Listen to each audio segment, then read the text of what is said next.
Hey there, have you ever been triggered by someone's comments? Well, I have, and I want to share with you what I do in order to turn these triggers into wisdom.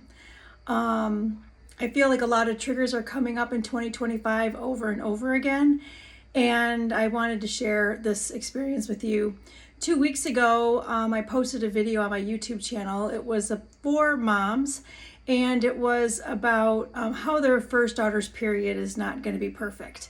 And I posted it because I work with a lot of moms and their daughters, and I get this all the time where there's just so much anxiety and nervousness about their upcoming daughter getting their period. They know it's time, they were prepared, and they just get really nervous because they know that maybe they're not going to be there, which is probably the reason why they get so nervous, because pretty much they're not going to be there. The girls are going to be either at like a competition or a dance practice or at school, summer camp, you know the story.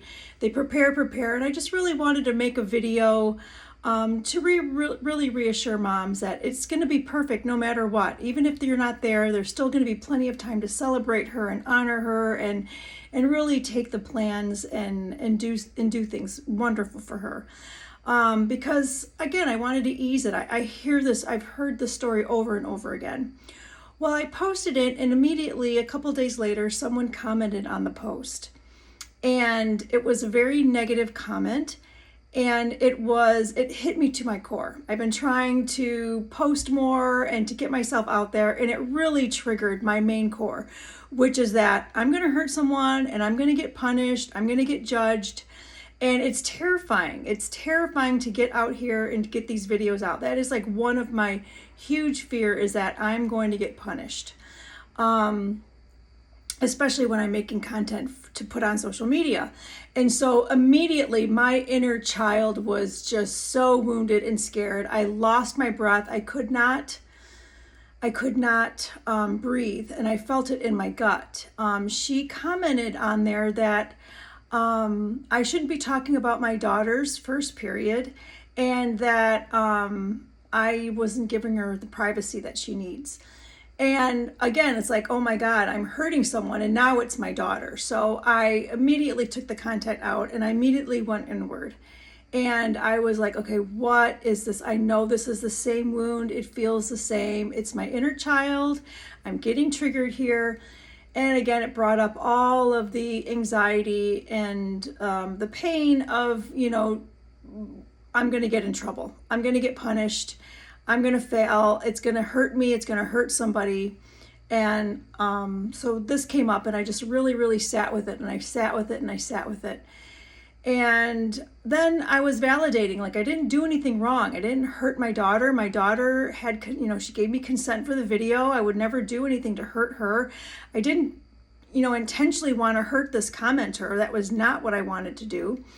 And so I was validated with, well, I really wanted to help moms, and what is really going on here? So I just continue to sit in meditation, contemplation, and a lot of women are very triggered by stories of their periods, and especially sharing about your first period.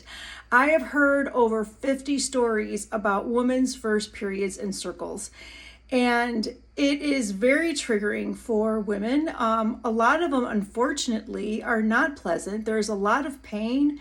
There's a lot of hurt. There's a lot of disappointment. There's a lot of, but women walk around with this and they don't even know. And I can say that for myself, is that's why I love this work, is because I went into a circle. I was a mom. I didn't know anything about talking about your first periods or how to make them special.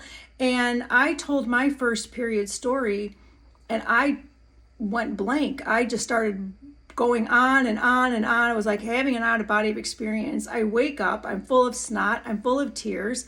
Like all of those emotions around my first period, and not being seen, and being disappointed, not feeling that I was good enough, being embarrassed about, that all came out within like a minute of just me blabbering on and on and on.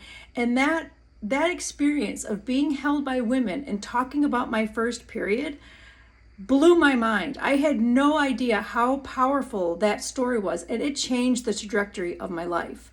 So when women are coming in circle and they're talking about their first period, this is not an easy subject. This is going to trigger a lot of emotions. So after I was contemplating, I was like, oh wow, this commenter, I really triggered her.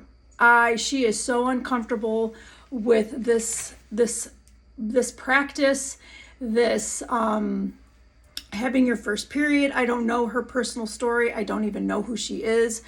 But I feel like I've told the story. Like after the first experience of my story, I told it probably 20 times.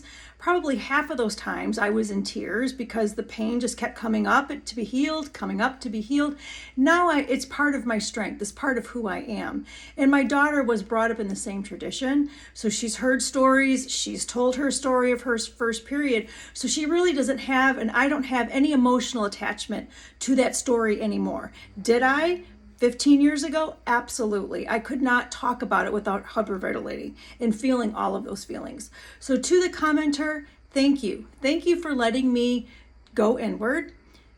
Thank you for allowing me to see the triggers, to go inward, to go deeper, and to heal those pieces of me that still want to be healed, that, there's a part of me that still wants to create content.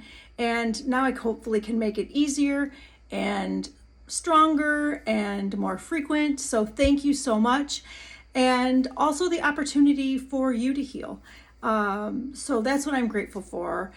I just feel like, what if we always took our triggers and we always healed them? And what would we look like if we continued to heal ourselves over and over again, instead of taking it so personally, instead of hiding, instead of not feeling enough, or commenting on other people and putting them down and insulting them and judging them. These are all triggers within us that we are uncomfortable with, so we portray that on other people, all those negative thoughts.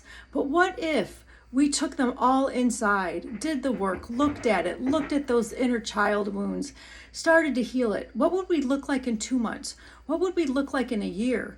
What would we look like in 2 years if we continue to heal over and over again these beautiful opportunities that life gives us all the time, especially now in 2025? Things are just getting so divided and so loud. It's just like such a perfect opportunity to keep going inward and really healing these things.